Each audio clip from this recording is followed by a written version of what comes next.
So I went to a job fair yesterday. Long story short, don't even bother. It's not worth it. And I'll tell you exactly why. So the fair was supposed to start at 10 o'clock in the morning. I'm not the type to be late for these type of things, especially when you're trying to make a good impression. So on my event ticket, it's set to come a little bit early. No problem. So I was there by 9:30. That's what the ticket said anyway. So I decided to be there at 9:30. I'm thinking ahead of the crowd. Maybe I'll get to chat with the recruiters before it gets busy, maybe get my foot in the door. After all, I did go to the morning session. Wrong. I get there, the line is already wrapped around a quarter of the building. What? It was like being at a concert or like the latest Supreme drop in 2016. But this wasn't even about fun. This wasn't entertainment or anything. This was literally a survival fair. This was hundreds of people dressed up, resumes in hand, hoping for the chance to just talk to someone. That's when it hit me. The second I got out of my Uber and saw that line, that's how I knew how bad things were right now. These weren't just people looking for career changes. These were people clinging to whatever hope they had left because they didn't know if they could pay rent the next month, probably. And you could feel the desperation in the air. Everyone was tired, stressed, eyes darting around like, oh, please let this be my break. Like, I need this job. But they were all masking it with a smile and trying to act professional because, in corporate world, you don't want to be seen as desperate. So eventually, I get inside. I head over to the first booth, finally ready to talk. I give them a smile, say hi, talk about opportunities and all that. I ask about specific positions that I was interested in. And you know what she says? She goes, "Great question. If you look at our website, you'll have more information about it." I paused for a sec. I thought maybe she didn't hear me right. So I ask again in hopes that she can clarify any inquiries I had. And she just leaves me blank again. And that's when she says that line that really set the tone for the day. She goes, "Oh, by the way, we don't take resumes. You need to apply online." Bro, what? I stood there for a second trying to not let the frustration show on my face. But, being professional and being respectful anyways, I nodded, took her little brochure that she handed me like an NPC, and I walked away. I go to the next booth. I was thinking to myself, maybe that's just a one-off, right? Wrong. I asked about positions again. Guess what she said? "Oh, I'm not sure, but our website is very detailed." I hand her my resume. "Oh, guess what? Sorry, we're not accepting resumes today." In my head, I'm thinking, okay, then what the hell are you here for then?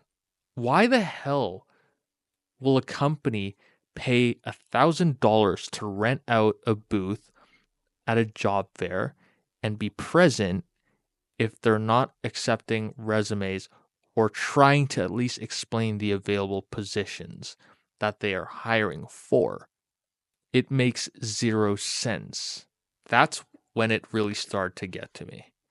You put on your best outfit, you wear your suit and tie, you spend the night reviewing companies, printing fresh resumes, organizing your folder, you wake up early, you beat traffic, you stand in line, you show up ready, and then they treat you like your time means nothing, like your effort is just a formality, like you're not even worth a 5-minute conversation. And you know one thing, guys? Spoiler alert, as I was about to go to the next booth, the MC of the event goes on the mic and shouts, "Oh, by the way, if anyone has spoke to 3 booths or more, you're going to have to go because there's other people outside waiting to come in."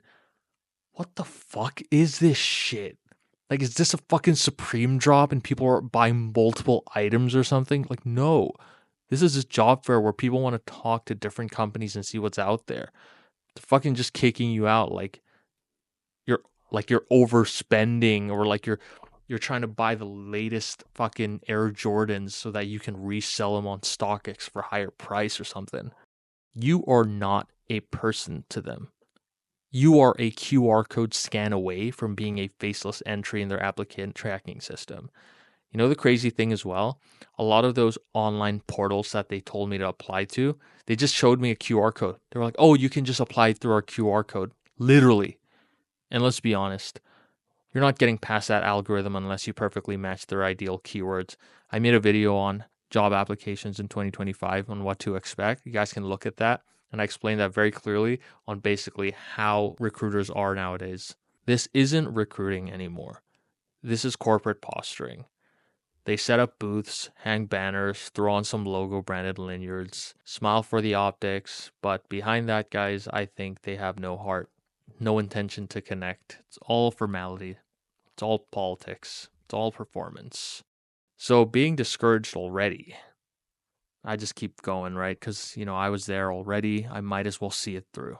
I found myself in the section where a lot of the blue collar companies were positioned in.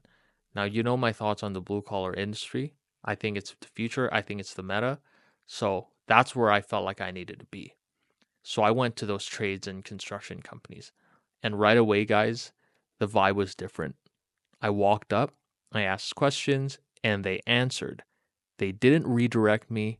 They didn't hide behind a website. They looked at me in the eye. They listened. They asked about my interests, my background, what I was looking for.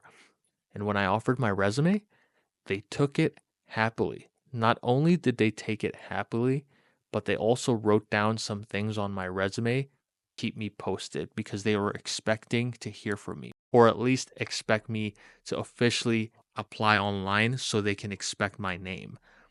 It's almost like they actually wanted it. And at that moment, right there, it hit me again. That is what job fairs are supposed to be like. Real conversations, real people, and real opportunity. Even if I get rejected by a lot of these construction and trades companies, that's fine because the conversation was genuine. And what's real to me, I always respect above all else, whether it was positive or negative. If it's real, then I respect it. The truth is, the white collar job market right now is completely fucked, bloated with unnecessary layers of HR, automation, corporate bureaucracy, lack of human empathy. Like, should I even go on? Like, it's designed to filter you out before you even have a chance.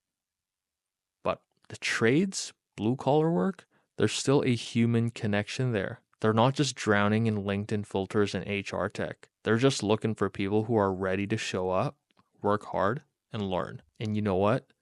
They pay well too. We live in a world where everyone wants a title, but people doing the actual building, fixing, driving, lifting, those are the ones that really keep this country running. And they're not too good to talk to you. They don't need a 6-layer interview process to give you a shot. So, to conclude, no, I will not be going to another job fair ever again. Ask yourself if it's even worth the emotional toll if you have any consideration going to a job fair. Because unless you're walking into a trade booth, odds are you're just there for show. The system's rigged to waste your time, guys. But there are still people out there who see your value, who don't care if your resume is optimized or not. They just care if you're real, if you show up, and if you want to grow. Maybe it's time we stop chasing the offices that ghost us and start looking at the industries that still open the door. Just maybe. If you've been at a job fair recently and felt the same thing, drop a comment. Share your experience. I know I'm not alone in this 100%. When I walked out that door, a lot of people made the same face I did. And to the people in the trades industry who took the time to talk to me in that fair, from the bottom of my heart, thank you very much. You reminded me what respect looks like, and you restored some faith in humanity for me. This has been the Castroversy, and remember to always practice mindful controversy.